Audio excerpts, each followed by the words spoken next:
All right, ladies and gentlemen, Let's we go. have the transfer, the man up front. He gonna be a world eater, Mister Mekhi Wingo, ladies and gentlemen. What up? What Mekhi up? Let's Wingo. go. Good. What's up?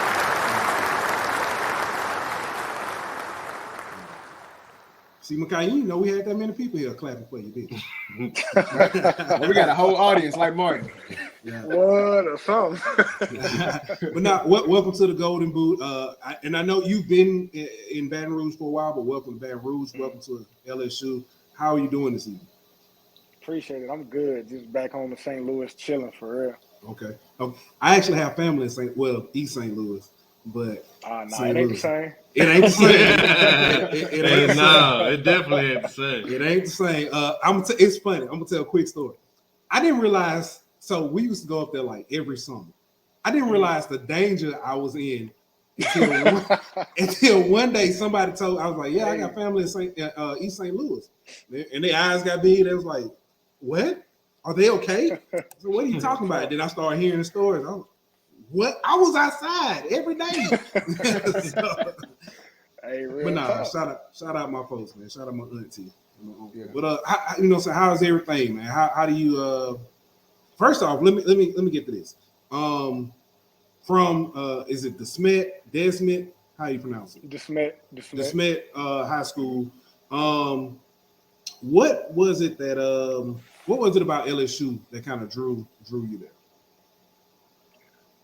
What drew me to LSU? Well, I played my first season at Missouri, so once I entered the transfer portal, the thing about LSU was just like, I can tell the culture that Coach Kelly was about to bring in was something I wanted to play for. That was a big thing for me making my decision, and just the facilities were top notch, better than any school I had went to, and obviously my high school head coach being the cornerback coach here, that put a little influence on it for me. So. Yeah. So Xavier says St. Louis got some good barbecue. They got some good jerk chicken too. Let me ask you this: since we're talking about food, you just got recently named, the top nutrition guy for the D-line, for the second week in a row. What's the nutrition center like that like, and how is it different from Missouri or other schools that you visited and stuff? Man, it's top notch. It's like a home cooked meal every day, so you're not really missing that meal back home because they throwing down in the calf for real. Yeah. So it's legit. But you gotta, work on what you pick because if you eat what you want to in that calf, you're gonna be fat for sure. You gotta pick and choose. Dr. Franks, make sure y'all stay on that, huh? Oh, for sure. He the best at what he do for sure. He cold with it. So how important is it how important is it to nutrition to your game? I say it's been important, but I really just started taking it serious when I got with Dr. Frakes. You know what I'm saying? He instilled that in us, just like showing us how our body changes and different things like that. So like when I go in the calf, he usually make my plates for me. I just tell him, get me right. He take my stuff up there, tell me what I need, what I don't need for the day. And he let me treat myself every once in a while, get a cookie sometimes or something like that. But you know what I'm saying? He good at what he do, so he been helping me out. I heard that third. I heard that third. I heard it. So, Micah, also, Coach Steeples was your high school coach, and he was a great high school coach, from my understanding. So what is he like as a coach? Oh man, he's just a motivator. You know what I'm saying? He knows how to get everything out of each player. He don't talk to all the players the same. He knows he has to adjust how he coaches to fit different players. You know what I'm saying? He just gonna work. That's why him. He's not gonna be outworked by nobody. So that's what I admire about him as a coach. Like it. Now, what you think about Coach Kane? Coach Kane, that's my guy. For real. He cool. That's my guy. That's actually one of our questions. Mr. Dobeezy, Tony Weaver asked, how much have you grown as a player under Coach Kane? Honestly, with him, so he like really my third D-line coach in college so far, and just man, he knowledgeable about the game. Like he knows some stuff. Like I done learned some stuff here that if I knew my freshman year, who knows? I know I got the little freshman all SEC, but who knows what I could have got? Hey, had I That's known. not a little thing, bro. That ain't nothing little about that, dog. Right. at all. I'm just saying. I'm just Yeah. saying, like him. He's a great teacher, and he knows how to get through to us and how to talk to us. Yeah, he a chill dude. I miss him. Another question, actually, from our producer. When you got the interception last season, did you think you were going to score? Oh, for sure, I'm an athlete. Hey, I like it. I like it. I played running back in the day. I knew I was gone. Yeah. Over with. Okay. So what's your thoughts? Once you got the ball in your hands, what you thinking when you run it down? I went to the crib with it. It wasn't even no doubt. I'm hitting the sideline. As soon as I hit the sideline. That's what's in my head. I got you. Let me ask you this. You've been down here probably 6-7 months, something like that. What's the bond like that you built with the other D line, and how is that D line room? I mean, we tight. We're a close knit group. Like really, since I took my visit, they just made me feel welcome. Really, just like it wasn't no animosity in the room. Just like what I'm saying, we are here to compete and we are here to win. We got a common goal. So what I'm saying, we're a tight knit group. We go out to eat and do things like that. So yeah, it's been cool. And you know what, Jacobin is also one of our guys that comes on the show regularly, and a real good dude. He's from my hometown, but he says that you guys gotta have great leadership in that room amongst players, and when it comes to holding each other accountable. So how different is that from where you was at before at Mizzou and to you coming into this locker room here at LSU? I had good leadership in the room at Mizzou. So, like, I would say that's why another reason I was so successful. Like, the older guys in the room, they brought me along. Like, anytime they was going to get work and things like that, I was going with them. So, when I came here, it was really, like, second nature. Like, a guy like Ali Gay, older, he got the experience, He just showing me the ropes here, how to get through things, how things are done and different things like that. Yeah. Let me ask you this. A little bit away from football, just about Mizzou as a whole. What's the difference in like or what are some of the differences like Columbia, Missouri to Baton Rouge? Food, way better. Man, I was having trouble gaining weight down there for real. I ain't had that problem here. Oh wow!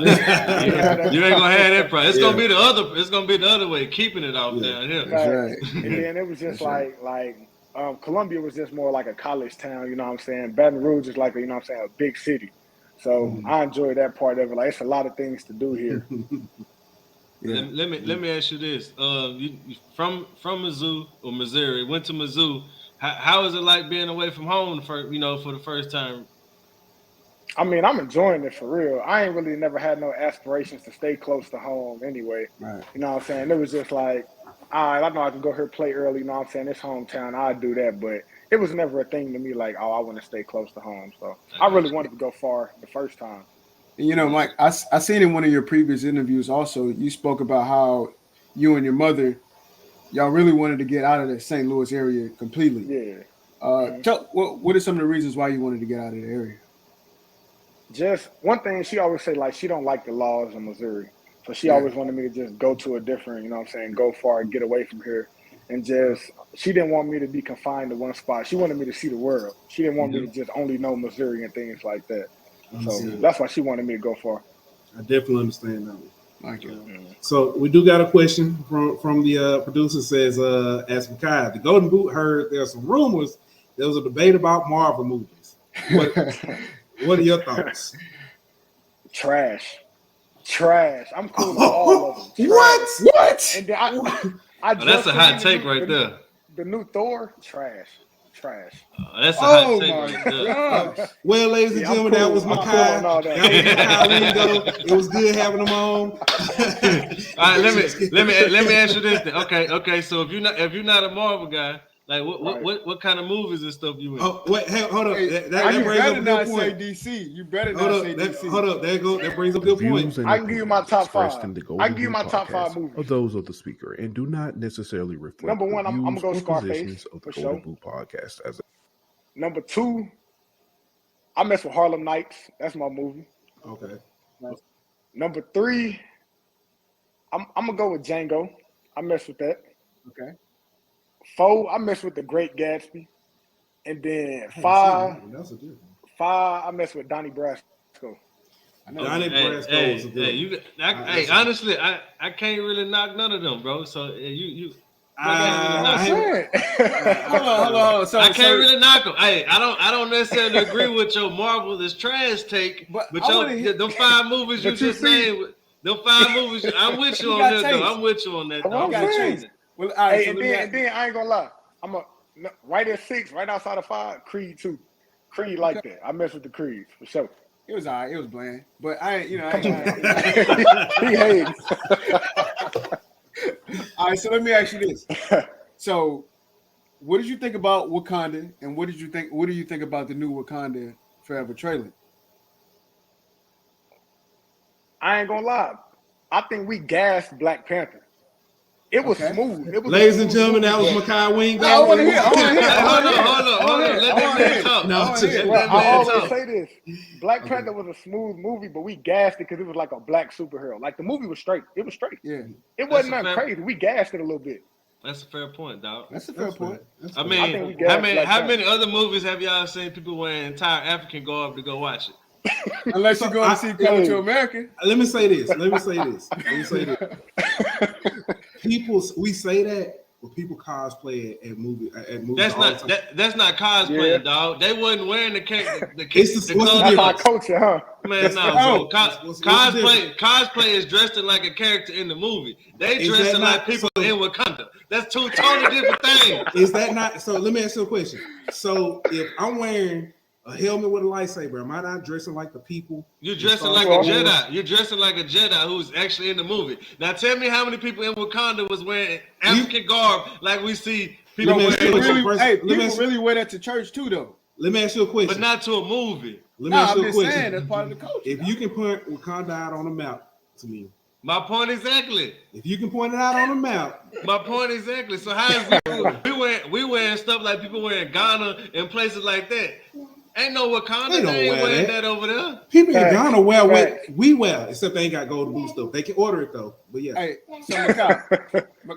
Hey, so you wouldn't want to go put on a dashiki at the next Black Panther? I told y'all, Carl, you would put on the dashiki, dog?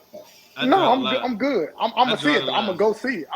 But I'm cool. I draw the line in dressing up to go see movies. That's why I draw the line. Any type of movie, I'm cool on that. I'm not dressing up.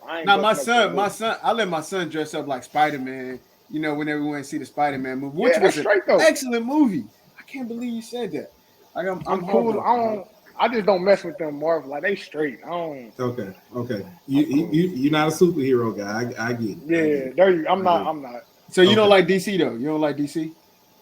Nah. He said the only DC he know is Washington. That's the only one he acknowledged. Yeah. All right, let me ask you this though. My bad, Pooh. So outside of your great taste in movies, what else do you do off the field as far as hobbies and stuff? Shoot, hobbies. I be playing the game sometimes. Me and my partners, we be rapping. Okay. We really some food critics around Baton Rouge for real. That what we is. Okay. Hey, I would say give us you know what? Yeah, go ahead. Give us your top 5 around BR. Top 5 food spots? Yeah. I ain't gonna lie, Boiling Roof up there. Okay. That junk like that. Look, this ain't even just native to Baton Rouge, but Ichiban's like that. Ichiban's cold. Got to. I'm gonna put Blue Store in there because I don't want the fans to get on me. that was the next question. Yeah. You gotta put Raoul's in there, huh? I gotta think. Let me think. Shit, I had Blue Store. I think Raoul's probably got to be in there. And then the last one, it's this it's an Italian spot. What's the name of it? Gino's. Gino's top 5. Okay. Hey, so I got a random for you. While we on the topic of food, they say give them the number 18 for the food. While we on the topic of food, so have you ever tried boudin before? No, because I don't eat pork. Okay. And most of them made with pork, so I ain't seen it. I think all of them made with pork. Yeah. So have you tried crawfish yet? Yeah, for sure. So I didn't. I ain't like it at first. You didn't like it at first. I got right with it. I eat it now. Okay. Got it. Yeah. My daughter got a question, but we already know the answer. She just said, "How long you been at LSU?" 6-7 months, somewhere in there, 6-7 months. Yeah. So what's the first spot you went to eat at when you got to LSU? I went to Rose. That was the first spot. Rose was the first spot I went to. Gotcha. Well, look, let's get on some football. So, Yeah. you guys play Florida State first game of the season. Right now, a lot of people are coming out and they putting LSU. I'm seeing they put us finishing at 6th or 5th in the SEC West. What are your thoughts about this team? You know what I'm saying? What are your expectations? What are your goals on this upcoming season? I mean, I say as a team, my expectations, we want to win a national championship. You know what I'm saying? That's what we're going for. And we're working for it. So I ain't really looking into all the, we going to finish this, we going to finish that, because none of them people playing football. So them things don't even matter. Right. We working. Hey, Mike, how good is this LSU defensive line room? Y'all got some talent in there. How good is it? Hey, we cold. We at least top 3 in the nation. At least top 3. Okay. I like it. Possibly top 1. I don't even know. We at least top 3. Talk your talk, bro. I like it. I like it. Hey, Well, let me ask you this. All right, so last year you said you called it little, but we're gonna disagree. You made, all SEC 100%. freshman team. So what how do you top that this year? What's your goals for for Mekhi Wingo this year? Man, I'm trying to make another all SEC team for real. That's all I'm trying to do. We just trying to, you know what I'm saying? If I do what I can do to help the team, the award's gonna come. So I ain't even worried about it. I like it. I like that mindset, bro. Right. So, and I can tell you right now too, Mekhi. I mean, they got a lot of guys or a lot of media people right now that are saying you're going to be one of the breakout players on the defensive line. Mm-hmm. So the fan base, no pressure, of course. Hey, you proved it last year that that you can play the game at an elite level. Right. So, man, we looking for you to do some big things this season. Especially, for sure. That's the plan. Especially with them dogs you're gonna have around you too. We expect y'all to direct some shop, bro. Oh, for sure. No doubt. Let me ask you this: what's the one thing that you looking looking forward to the most of the season? Is it Florida State? Is it the first Tiger Walk? Like what you looking forward to? Man, I'm ready to play my first game in Tiger Stadium for real. That's what I'm looking forward to. Hey, that's gonna be a live one because Southern gonna be there. The atmosphere is gonna be crazy. Yeah. That's gonna be crazy. I'm already knowing. Yeah, I can tell you this the first game this year. I'm looking forward to it, man. I really am.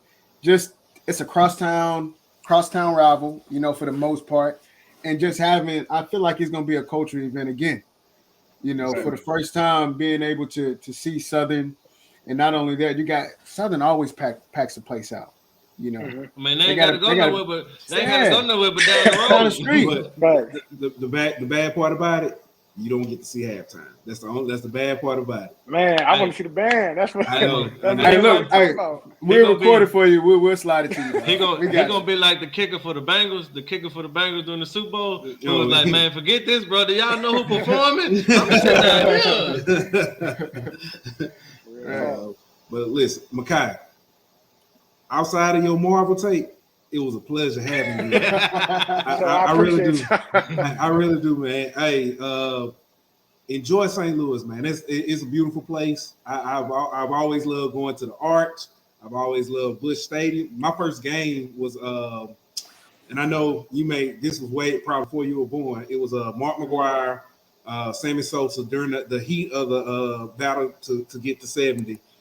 So that it was I learned how to do a scorecard and everything, but and I was a huge St. Louis Rams fan back in the day when it was greatest show on turf. Let me get you was wearing your jerseys back was like Nelly too, huh? I was not. I did have a Band-Aid. Shut up. Anyway. Hey, listen, I thought I was a Alabama. I was an Alabama lunatic. I was an Alabama lunatic. But nah, man. But for real though, man. Hey, we look forward to seeing you this season. You were a name when you popped up when you committed. I knew then. I was like, all right, we in good hands. They getting. I see what they going after. We in good hands. So we look forward to seeing you this season. I'm gonna go ahead and say it now. Congratulations on making All SEC and All American. I'm gonna go ahead and throw that in the atmosphere. For sure. I say let you this do too, bro. rest. You got an open invitation to the Golden Boot. Whenever you want to come on, talk ball, and whenever you want to trash Marvel, I'm down for it because I get to see Pooh Bear silent for the first time on the show. So yeah, it's all good. That hurt my heart too, Pooh. It didn't hurt me too bad, but you welcome back whenever you want, for sure. For sure. I appreciate y'all for having me. Hey, thank you. Ladies and gentlemen, that was our man Mekhi Wingo. Y'all